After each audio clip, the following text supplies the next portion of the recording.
Mrs. Cannoli Sasquatch here with my first ever movie review. I chose to do it on The Little Mermaid. Was it good? Was it bad? Was it woke? Stay tuned and I'll get into it.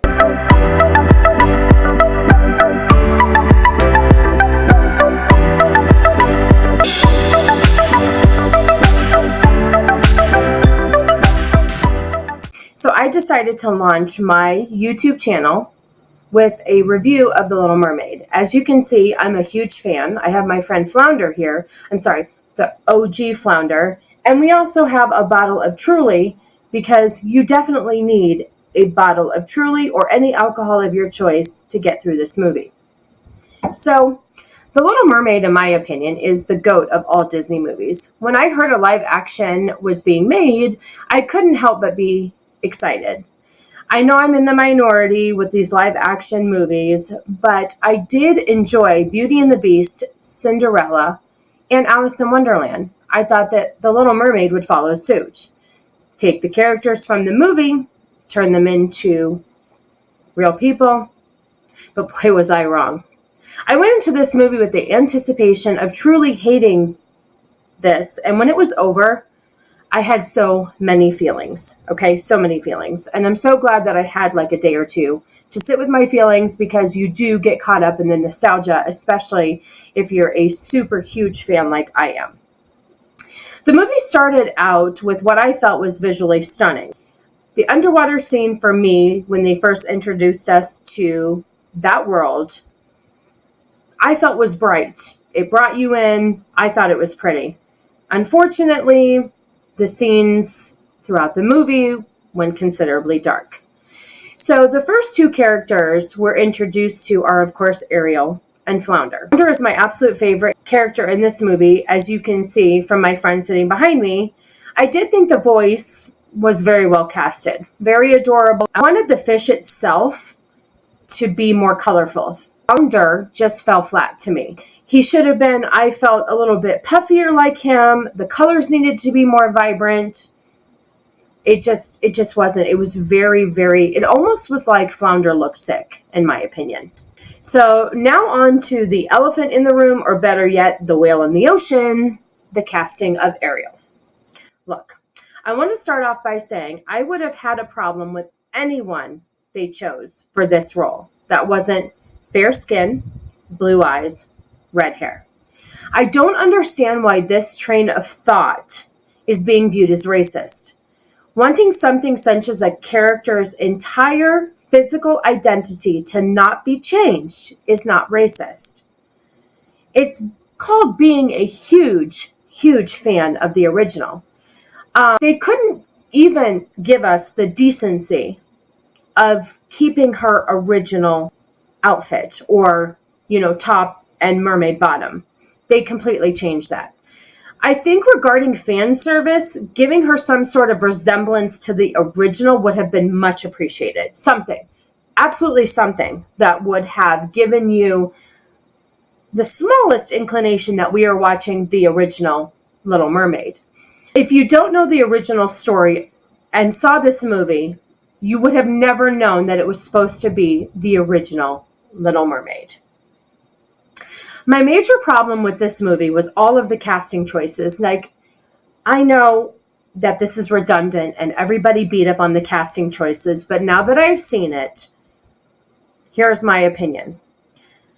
Overall, I felt like Disney, like they needed to overcompensate to provide racial diversity. And in my opinion, it was extremely distracting. That brings me to the introduction of Ariel's sisters. Okay? In the original movie, all of her sisters shared a name that started with the letter A. Okay? You had Aquata, Andrina, Arista, Atina, Adela, and Alana. And here is what they looked like. They all, yes, had different hair colors, but they all resembled each other in some way. They looked like sisters. Okay? Then, here's a picture of the new sisters. You have Perla, India, Karina, Capsia, Mala, and Tamika. Okay? Granted, they decided to end all of their names with the letter A, but they are so not sisters. Granted, if they were all adopted, that's fine, but that's not really indicated or mentioned in this movie because in the original they were all really mermaid sisters. So first we have Perla, dark-haired with dark features. Then we have India, a British Indian actress. Karina, a Swedish actress. Kapsia was English. Mala, Japanese. And Tamika, her heritage was Bahan and Grenadine. I can't say it right, but that was her heritage, which is something that is just very different from what Ariel should have looked like. Now, once again, I'm going to preface. Ariel needed to be fair-skinned, red hair, blue eyes. I would have had a problem with her if she was Italian, which I am, Chinese, Japanese, Indian, anything that wasn't what the original was. I don't understand why in Beauty and the Beast, they casted Belle as Belle should be casted. Cinderella, blonde hair, blue eyes, fair skin. Same with Alice in Wonderland. Everybody got their princess correct. But we did not. They decided to use my favorite movie to make a statement. And it fell flat. I'm just saying, it completely fell flat. Now we're on to meeting King Triton, who in my opinion was casted decent when you look at the features. But in my opinion, when he spoke with his extremely heavy Spanish accent, took me completely out of the movie. It just didn't make any sense. They wanted to be so diverse in this movie that they took every nationality that you could possibly think of and just threw it into a mixed bag. This movie was not the time and the place to make your statement. It just did not make any sense. This brings me on to Sebastian. Oh, Sebastian. His voice was just not for me. It was okay. It was all right. It was probably one of the better matches as far as the movie is concerned. So then we start getting into the actual movie. Now that I've addressed all of the casting mishaps and the way that I feel about everybody just not being represented appropriately, we'll get into the story of it. That brings us to my favorite part of this entire movie, which is the singing of Part of Your World. Jodie Benson was the original Little Mermaid in 1989 and had the most amazing voice. This song needs Jodie Benson's voice, okay? Halle Berry has a very amazing voice, but not for these songs. These songs need a little bit more power than I feel like she had. I felt like it did not represent this song in the manner that it needed to be represented as far as how strong the voice needed to be. Several times I felt like during this song where her voice cracked or felt flat. Now, I know people will say, oh, change is good, you should embrace it, but not when it comes to one of my favorite movies of all time, and in particular this song.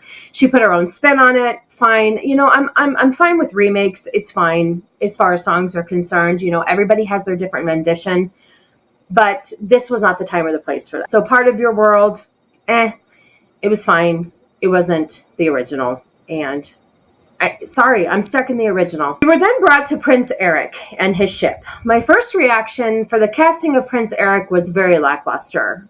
But I have to admit, as the movie went on, he started to grow on me. I started to remember the original character. They had the dimples down. You know, he wasn't like super gorgeous, but he wasn't bad. He fit, I felt like, the character well. I liked it. As far as his dog, Max, exactly like the cartoon. It was perfect. And I appreciated that. The wreck scene was fine. You know, it was nothing major. I mean, it was the shipwreck, which they did well. I mean, this was another part of the movie that they did, in my opinion, well, like the cartoon. So, of course, Ariel saves Eric, sings a song on the shore, and it's all just very okay. You know, it's fine. It's fine. So far, they're following the movie exactly. I appreciated that. So the next part of the movie, Eric is now wondering, oh, gee, who saved me? I've got to find this woman who saved me, and I need to love her and be with her, yada, yada. And they wrote a song called Wild Uncharted Waters for Eric. And, listen, I don't know if Eric really needed a song. It was fine, but the movie was like 2 hours and 15 minutes. So cutting the song out of the movie could have maybe shortened a little bit, but whatever. It is what it is. I know Disney always has to do something different. Okay? So, brings us to Ursula. We now meet Ursula. There are so many opinions out there on whether or not Melissa McCarthy should have played Ursula. My friend Vex Electronica absolutely hates Melissa McCarthy. So does my daughter. So I'm curious to see what Vex thinks of how she did, but here's what I thought. I'm actually okay with the casting. I think Melissa McCarthy did very well. Now, if you hate Melissa McCarthy, you're not supposed to like Ursula, so it might just do you a favor. I do feel like she resembled her very well, as far as how I felt the cartoon was. She looked like her. She acted like her. I feel like her mannerisms were well. I loved the hair. I loved, she had her seashell around the neck where she kept Ariel's voice. I do agree with some people when they state that Melissa McCarthy was just playing herself. She kind of did in some parts, which I don't know. It was fine. She did have to do that. I feel like she played herself in the more humor parts, and that was obvious.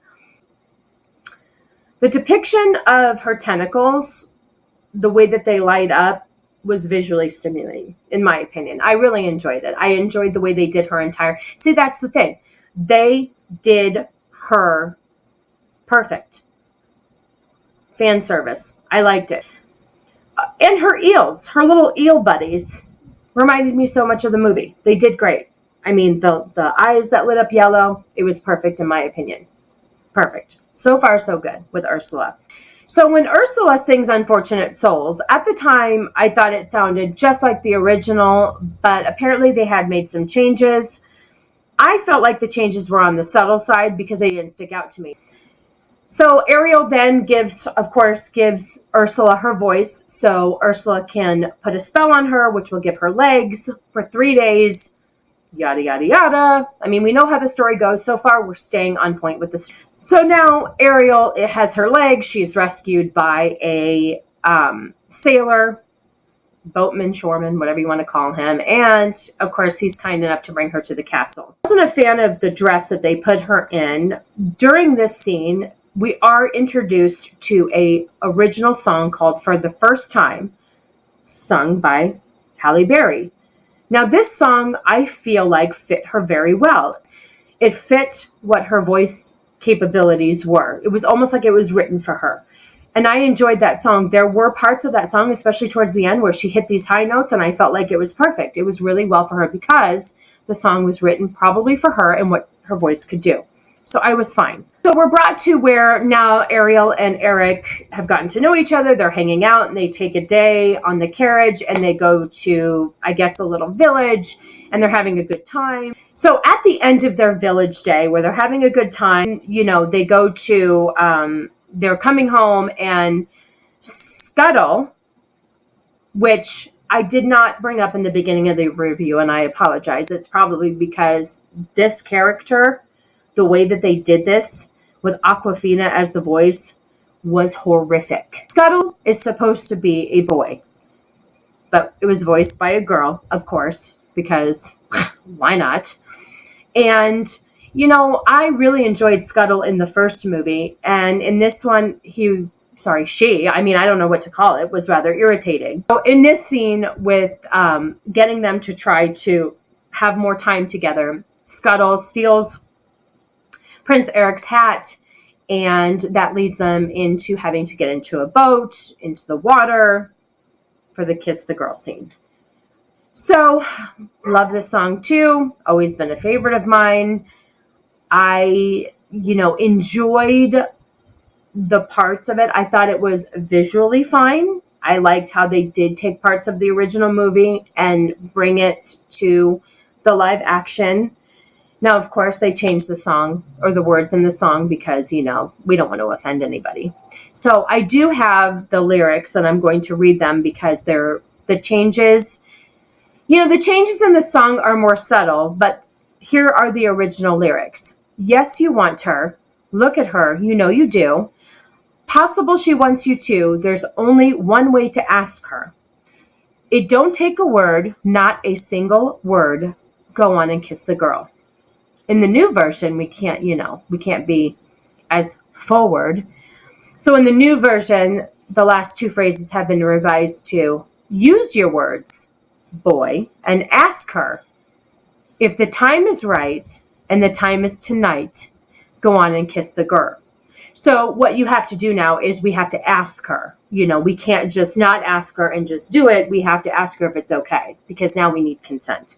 So then, of course, they get dumped over on the boat by the eels because now we're getting too serious here. Like Ariel and Eric almost kissed. Ursula's pissed.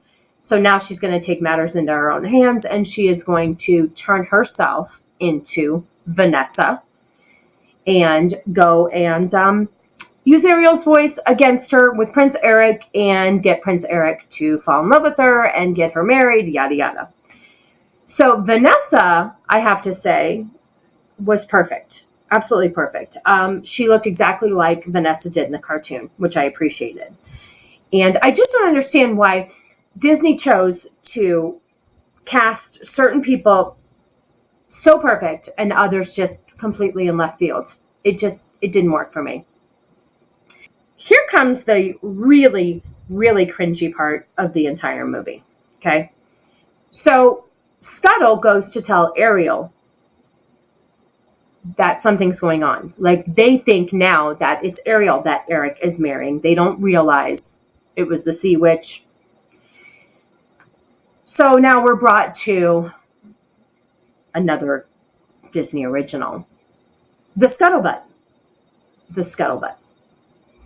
It is the most annoying song, sound, what have you, I've ever heard. You thought the part of the most annoying sound in the world in Dumb and Dumber was bad? Want to hear the most annoying sound in the world? No. This, horrific. It's a rap song. It's obnoxious. It's cringy. Not needed. Over the top. Awful. Okay? But, of course, why not? Let's just keep ruining this movie for me, okay? So we get to the part now of the movie where we find out Scuttle actually was useful in the sense that he went and he told Ariel and Flounder and Sebastian what was going on. And so now Ariel is pissed. Okay, she's like, you are not going to steal my man. I got to keep these legs. I got stuff to do here, and I got only 3 days to do it. So I did enjoy this next scene where Ariel did steal her voice back from Ursula, and she was able to get it. That brings us to the scene where the big fight comes on. I think one of the major downfalls of this movie was changing who saved who. In the original, Eric drove the boat into Ursula, killing her. But now in 2023, with Disney's current agenda, the woman has to be the savior. So, of course, even though Ariel brings King Triton back to life, yada, yada, yada, he's still like, you can't go see Eric. And so he sees that she's sad and, it's the part where he gives her leg. So when King Triton gives Ariel back her legs, there was no conversation. There was nothing. She just straight to the land, to the castle, if that's what it's called, and goes right to Prince Eric. And then, then we're brought into the next scene where they're celebrating. There is no wedding in this movie. Okay. Spoiler alert. Okay. It's an engagement, which I didn't appreciate. I really wanted to see the wedding, but maybe Disney is like, oh, you can't marry somebody after 3 days. I don't know. I don't know what their agenda was, but I just was like, whatever. This next part where it was ending it was a little So they want to go and they want to explore uncharted waters, which of course we remember from the beginning of the movie. He's saying uncharted waters. there was a scene, and I'm sorry I'm out of order. This is my first movie review, so it's going to be rough.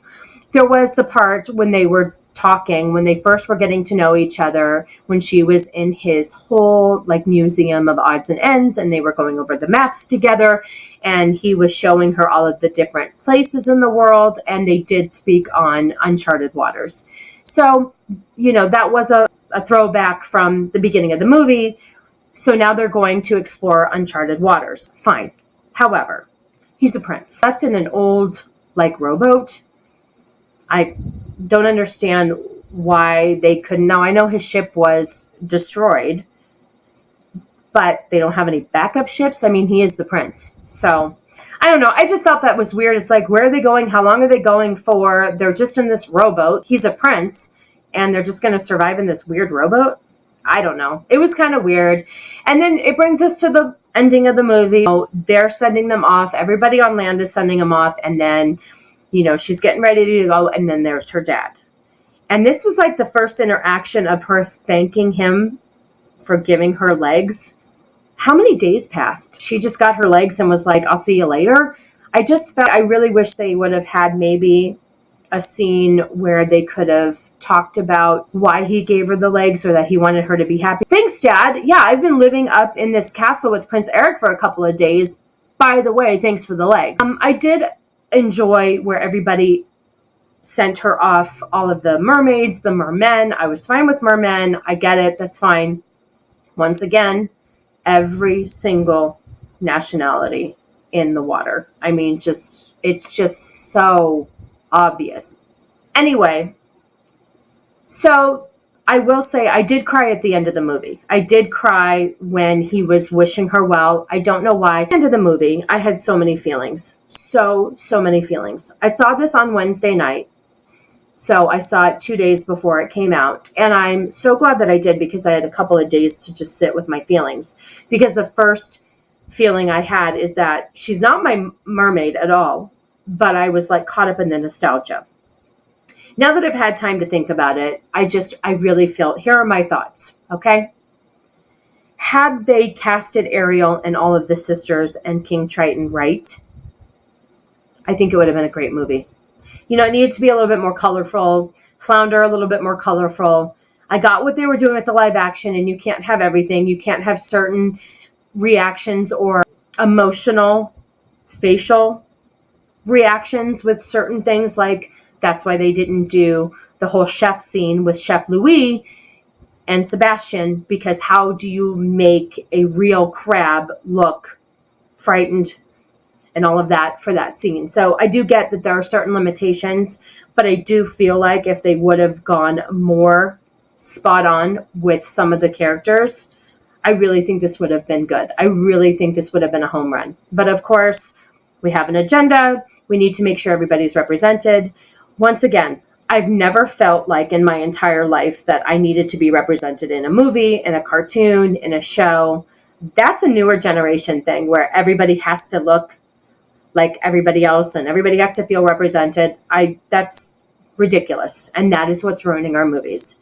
I don't go to movies to feel represented. I go to movies because they're fun. I want to actually not remember who I am for about an hour and a half, 2 hours, and I want to just fully embrace the movie, okay? It's just the way it is. But I think that's the way our movies are made now.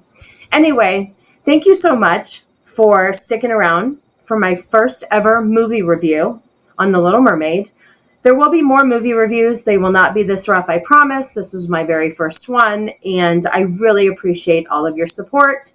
I will have more content coming out, not so much movie reviews. I think my next one will be the Barbie movie, just because this channel is all about females and female perspective, and I really think that Barbie's going to F that up. So anyway, thank you so much. For more content, please like this video. Leave me a comment so you can tell me what I need to do better.